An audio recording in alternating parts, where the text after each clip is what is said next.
नमस्कार, मैं योगेश कुमार आप सभी का आपके अपने YouTube चैनल अपना क्लासरूम में स्वागत करता हूं।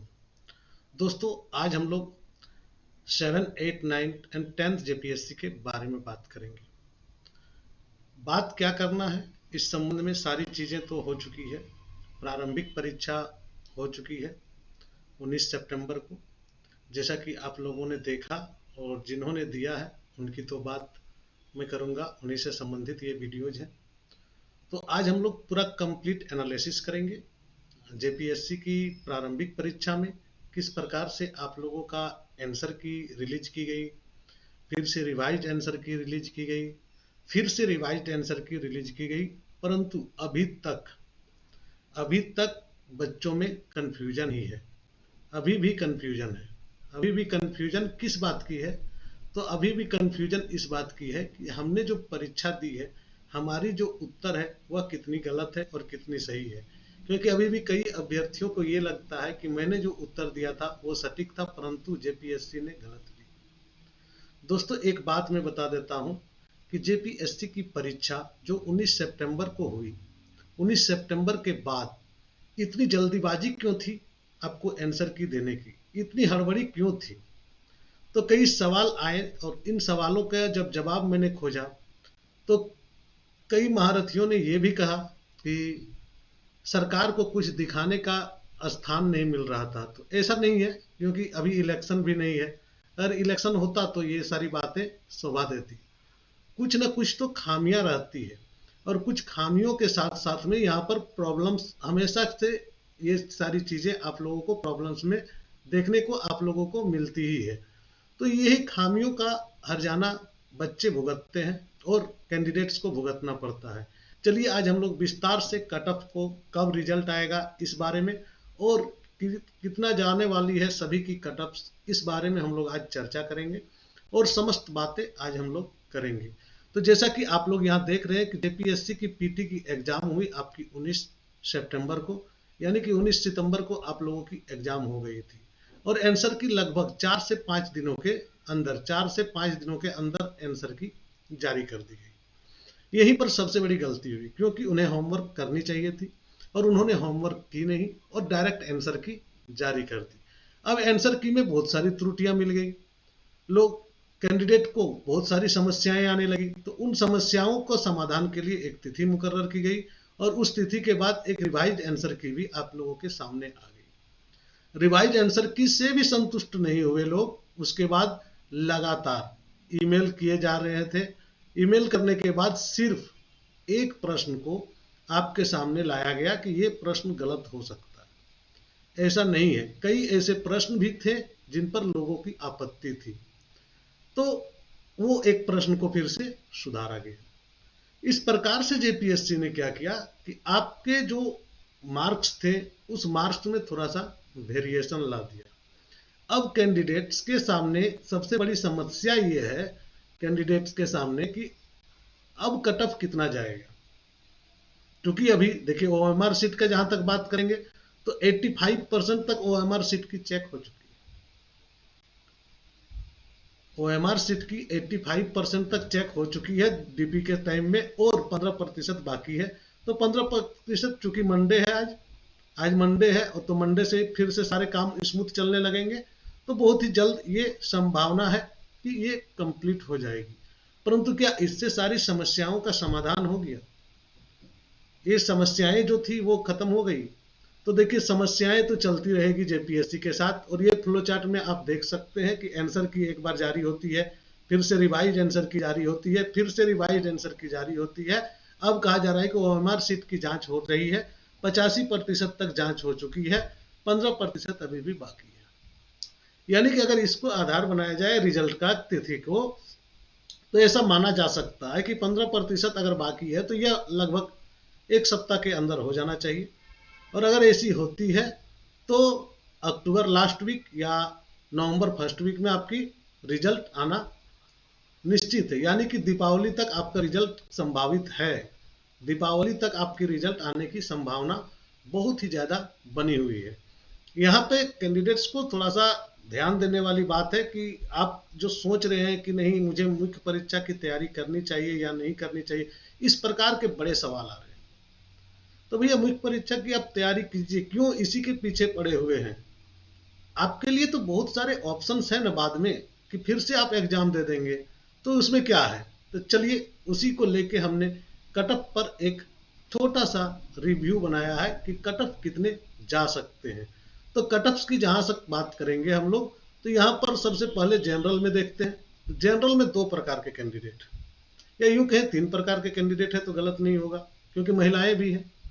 तो जनरल में जो कट ऑफ है वो अगर सिर्फ जनरल है, यानी कि सिर्फ जनरल है, ईडब्ल्यूएस नहीं है, इकोनॉमिकली बैकवर्ड क्लास नहीं है, या ईडब्ल्यू में नहीं है, तब आप जान लीजिए कि 115 प्रश्न जिनके सही है वो मुख्य परीक्षा के लिए एलिजिबल हो सकते हैं। 99% मैं बोल सकता हूं कि वे जिन्हें 230 अंक आ रहे हैं वे एलिजिबल हो जाएंगे जनरल में। लेकिन ईडब्ल्यूएस की जहां तक बात करेंगे, जनरल की दूसरी कैटेगरी, वहां पर 112 प्रश्न जिनके सही हैं, यानी कि 224 नंबर जिनके आ रहे हैं, वे आराम से मुख्य परीक्षा की तैयारी कर सकते हैं। कहीं कोई समस्या नहीं जानी है, और उनकी जो तैयारी है वो जल्दी करें, क्योंकि समस्या जो है वो उसके बाद है, मुख्य परीक्षा लिखना। यहाँ पर ओबीसी की बात मैं कर लेता हूँ चलते चलते। तो ओबीसी में भी दो कैटेगरी है, आपका BC1 एंड BC2। तो BC1 और BC2 में क्या अंतर है? तो ज्यादा का अंतर नहीं होता, एक दो नंबर का अंतर होता है। यहां तक कि आप बोलिएगा कि सर आपने तो BC1 का 110 दिया और BC2 का 112 दिया, यहां पर भी ईडब्ल्यूएस का 112 दे दिए हैं प्रश्न। तो देखिए समस्या ये है कि हो सकता है यहां पर बढ़े घटे, क्योंकि अगर इंडिविजुअल कैटेगरी वाइज रिजल्ट कर दिया गया तो ये चीज बढ़ेगा। जहां तक संभावित है जेपीएससी यही करती है और यही करेगी। तो इस प्रकार से BC1 में जिनका 110 प्रश्न सही होंगे, यानी कि 220 अंक जिनके आ रहे हैं, वे आराम से मुख्य परीक्षा की तैयारी करें। और BC2 में जिनके 112 प्रश्न सही है और 224 अंक जो ला रहे हैं, वे भी मुख्य परीक्षा की तैयारी करें। अब यहाँ पे बात आ जाती है महिलाओं की, यानी कि गर्ल्स कैंडिडेट की या वुमेन्स कैंडिडेट की। तो गर्ल्स कैंडिडेट की जहां तक बात आती है, तो गर्ल्स कैंडिडेट के संबंध में एक चीज हमेशा याद रखें कि बहुत ज्यादा का डिफरेंस तो होता नहीं है, लेकिन फिर भी -5 का आपको मान के चलिए कि -5 यानी कि 5 नंबर अगर कम होते हैं तो गर्ल्स की सिलेक्शन हो सकती है। जैसे कि 230 में अगर जनरल का गर्ल्स का सिलेक्शन होना है, जनरल्स का बॉयज का, तो आपका 225 नंबर में जनरल गर्ल्स की सिलेक्शन हो जाएगी। अगर कहीं 224 नंबर में आपका जनरल मेल का होता है तो 220 नंबर में फीमेल का हो सकता है। उसी प्रकार से ओबीसी के साथ में भी यही चीजें लागू होती है कि 5 नंबर का difference may be may not be, मैं ये नहीं बोल रहा हूं कि हो ही जाएगा, मे बी और मे नॉट बी, क्योंकि सारी जो आंकड़े हैं ये अनुमान पर आधारित है, कोई बहुत ज्यादा ऑथेंटिक नहीं है। क्योंकि मैं साफ सुथरा बोलना चाहता हूं कि आप ये चीज समझ लीजिए कि ये कोई जारी नहीं करती है, जेपीएससी तो जारी नहीं कर रही है, लेकिन हाँ ये आंकड़े हम लोगों ने आपके पोल के द्वारा जो हमने पोल करवाया था उसके आधार पर, और जो अन्य सोर्सेस हैं खास करके अखबारों के माध्यम से, प्रश्नों की प्रकृति के माध्यम से, उस माध्यम से हम लोग ये चीज निकाल के ला रहे हैं कि इस प्रकार की हो सकती है कट ऑफ, इसमें थोड़ा बहुत वेरिएशन आ सकती है। अब देखिए यहाँ पर हम लोग SC ST की बात कर लेंगे। तो SC ST के लिए थोड़ा सा लिबरल होता है जेपीएससी, और खास करके उन लोगों का 105 प्रश्न जिनका सही है, यानी कि 210 अंक भी अगर आ रहे हैं, तो वे आराम से मुख्य परीक्षा के लिए एलिजिबल हो जाएंगे और मुख्य परीक्षा की वे तैयारी करेंगे। दूसरी बात है कि SC के लिए 108 अंक को मैंने रखा है, और 108 प्रश्न यानी कि 216, यहाँ पर 216 करेंगे, 216 अंक अगर आते हैं तो उन्हें कोई नहीं रोक सकता है। यहीं पर महिलाओं के लिए 5 से यहाँ पर 10 नंबर तक की मार्जिन हो जाती है, 10 मार्क्स तक की मार्जिन हो जाती है। क्योंकि महिला कैंडिडेट थोड़ा यहाँ पे कम होता है। तो 10 मार्क की मार्जिन यहाँ पर देखने को आपको मिल जाएगी। कटअप का जहां तक बात है और कटअप के बाद जहां तक तैयारी की बात है, तो आप लोग इतना ध्यान रखें कि कटअप जो भी आएगा आप लोगों की मुख्य परीक्षा की तैयारी करनी चाहिए, क्योंकि जेपीएससी की मुख्य परीक्षा की तैयारी एक दिन में तो होती नहीं है।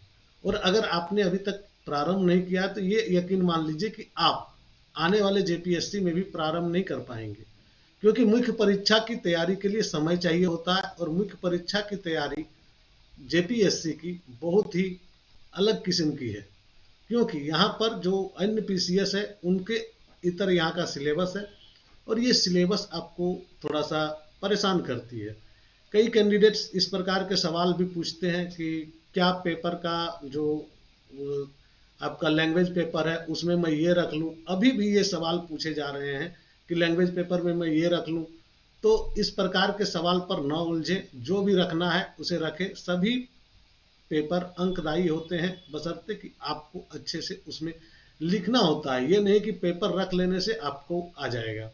तो पेपर मायने नहीं रखता है, मायने रखता है आप कितना लिखते हैं।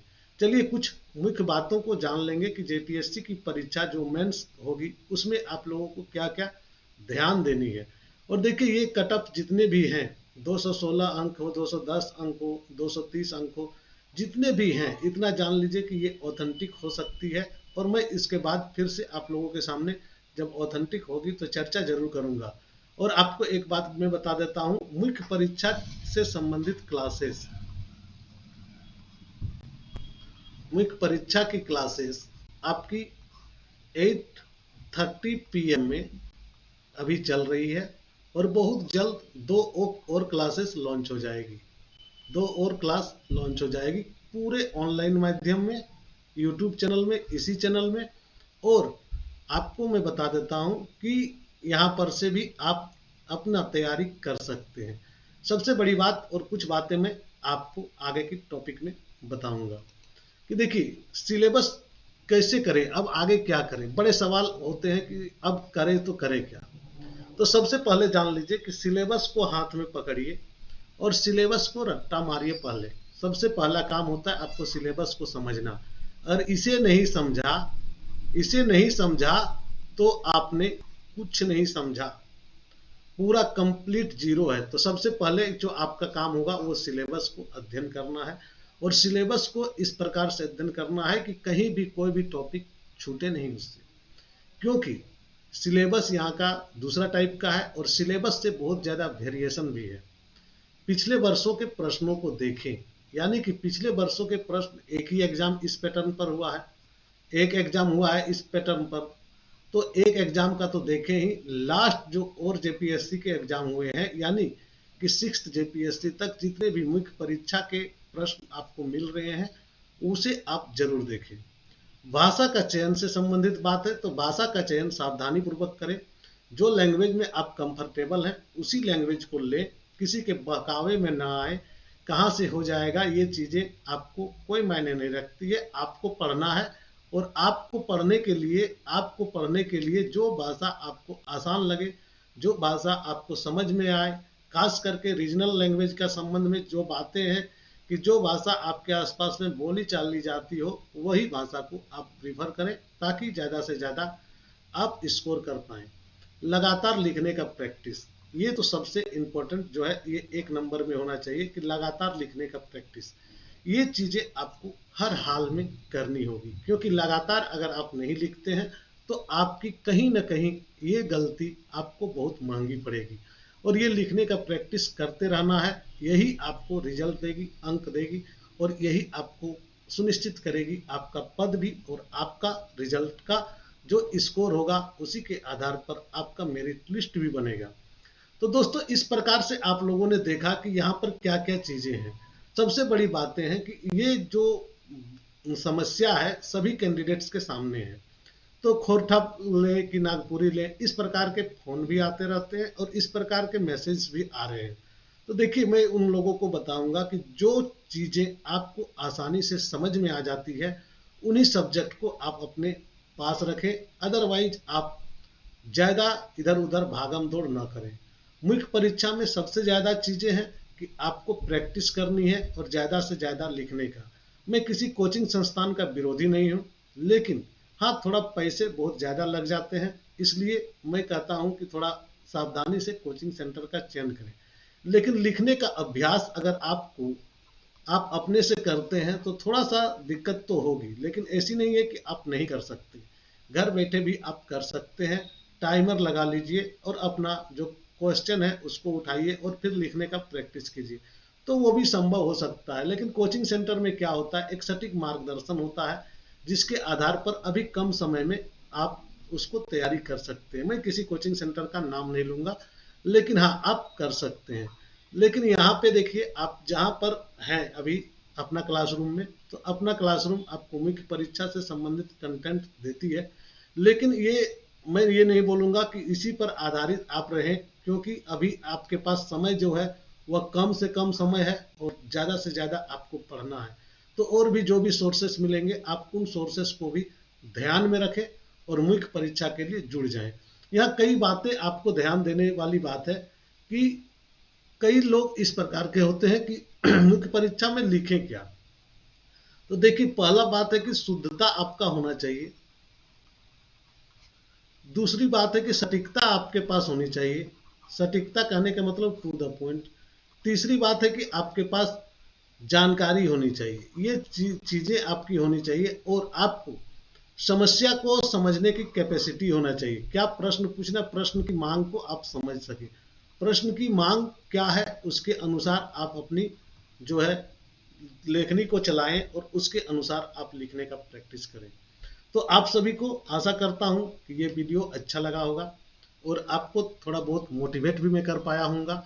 अगर ऐसा है तो कृपया सब्सक्राइब कर लें चैनल को। मैं देखता हूँ कई ऐसे हैं कि 70% ऐसे कैंडिडेट्स हैं जो देखते हैं परंतु सब्सक्राइब नहीं करते हैं, तो वे सब्सक्राइब कर लें। और जो पुराने हैं उनके लिए तो कहना नहीं होगा, क्योंकि वे लाइव क्लासेस भी अटेंड कर रहे हैं और आनंद ले रहे हैं क्लासेस का। तो आप भी 8:30 बजे की लाइव क्लास अटेंड कीजिए और उसके साथ ही जो करेंट्स के वीडियोज अपलोड हो रहे हैं उन्हें देखिए, ताकि आपको नया मार्गदर्शन मिल सके। देखिए, नोट्स के पीछे लोग भागते हैं, मैं उनका समर्थन नहीं करता हूं, क्योंकि नोट्स के पीछे अगर आप भागिएगा तो सबसे पहली बात होगी कि आप अपडेटेड नहीं हो पाइएगा। इसलिए अपना नोट्स आप स्वयं बनाइए और अपडेटेड नोट्स बनाना है। आपको नोट्स ऐसा बनाना है जो कि आपको अपडेटेड लगे, यानी कि कंप्लीटली उस प्रकार के नोट्स हो जहां पर करंट का भी समावेशन हो और पुराने जो मैटर्स है वे भी हो। कई कई इंस्टीट्यूट्स के मैं देखता हूँ नोट्स आते हैं हमारे पास, तो मैं देखता हूँ कि वे लोग अपडेटेड नहीं है। जो पुराने नोट्स है उसी को जेरॉक्स कराते हैं, उसी को आपको पैसे लेकर बेच देते हैं। तो इन सभी चीज़ों से थोड़ा सा बचें और इन सभी से बचने के लिए आपको जरूरी है कि आप पढ़ें। तो जैसा कि मैं बोला कि 85% OMR सीट्स की जांच हो चुकी है, 15% बाकी है। तो आप आशा कर सकते हैं कि रिजल्ट जल्द से जल्द आने की संभावना है। धन्यवाद, जोहार। आप सभी का दिन मंगल हो और आप सभी आगे बढ़ें। धन्यवाद।